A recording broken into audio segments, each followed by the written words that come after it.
texto. Voilà.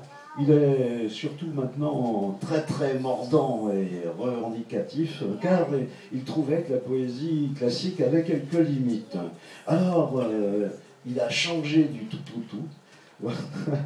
Tout du moins dans sa culture scénique. Je ne parle pas de ses poèmes écrits, mais ce soir, vous allez avoir le plaisir de voir celui qui popularise, grâce à ce nouveau mode d'expression qu'est le slam, la poésie populaire. Voici Reza.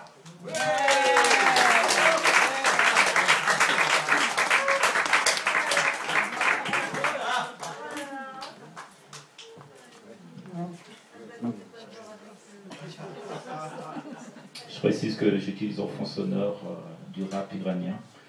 C'est une manière de rendre hommage à ces jeunes qui ne peuvent écouter ce type de musique comme on aurait pu dans les sous-sols, chez eux, parce que c'est interdit, c'est prohibé. Et c'est une manière pour moi de les faire sortir au grand jour. Donc le groupe que vous allez entendre en fond sonore s'appelle Douzar, ce qui signifie l'enfer. Tout un programme.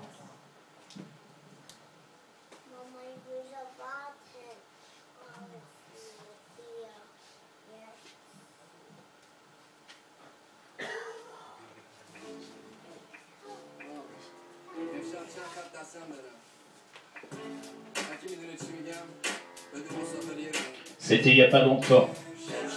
C'était fort inquiétant. Tous les jours, tout se sent sous les pas des passants. C'était pas loin du Nil. Fallait être sénile pour ne pas les entendre. Que faut-il donc attendre de ces mots, de ces cris? Voilà ce qui était écrit partout sur les écrans. Alors que j'étais à cran, on lisait ce message. Dégage, dégage, dégage. Pas besoin, mon ami, de sortir de l'académie pour piger le topo. On sent à fleur de peau. Tout ça, c'était bien clair. C'était pas des mots en l'air. Des Égyptiens qui craquent, qui vous cassent la baraque, qui veulent plus de Moubarak. Mais chez les politiques, il y en a pas un qui tique dans tout le panier de crabes, à part Jeannette Bougrave. C'était la seule à l'ouvrir. Les autres prêtaient à rire, à peine joint la voix, à ce que tout le monde voit, disant qu'il faut que ça cesse, que c'est à cette bassesse qu'il faut bien que le raïs dégage de son pays. Voilà que son big boss vient lui chercher des crosses, Fillon lui tire la tronche, il lui souffle dans les bronches. Il lui dit tout ridé que c'est à eux de décider, qu'elle la mette en sourdine, motus comme une sardine. Alors cherchez l'erreur. Moi, le Fillon, il fait peur à se demander encore, à crier ou bien à corps, ce que veulent les Égyptiens, hors même des Batraciens, à quelques pas du fleuve, qu'il vente ou bien qu'il pleuve. À l'heure de l'orage, quand la révolte fait rage, accuse le message. François lui fait la pause, on est bien peu de choses. Y'a que lui qu'attendait sûr, ça s'appelle la censure. Bref, tout ça c'était pour dire qu'il vous faut arrondir les angles et puis le reste. Moi je râle et je pèse devant la raison d'État, qu'on faut rester dans le tas. Et c'est pas une première, si on remonte en arrière, c'est déjà arrivé que l'État est dérivé. L'autre fois c'était Rama, n'écoutant son karma, vénère et la pétrique d'accueil à Kadhafi quand il est venu chez nous. On joue pas les nounous, qu'elle a dit sans façon, c'est pas un paillasson que le pays de France. Cela dit en substance, cela dit sans biaiser, on veut pas de son baiser. Ça on l'a pas bien pris, une fois qu'on l'a appris.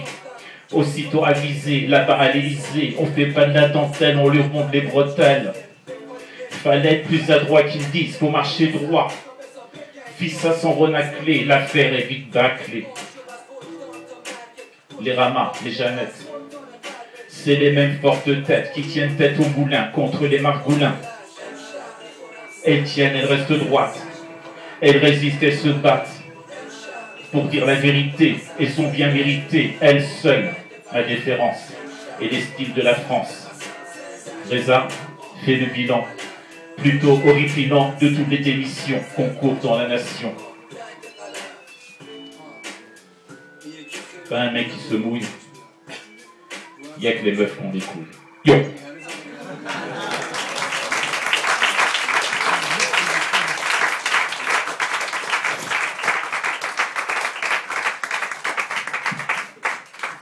Voilà, félicitations Reza, on le retrouve tout à l'heure, hein, il n'est pas perdu de toute façon, hein, de la même façon que n'est pas perdu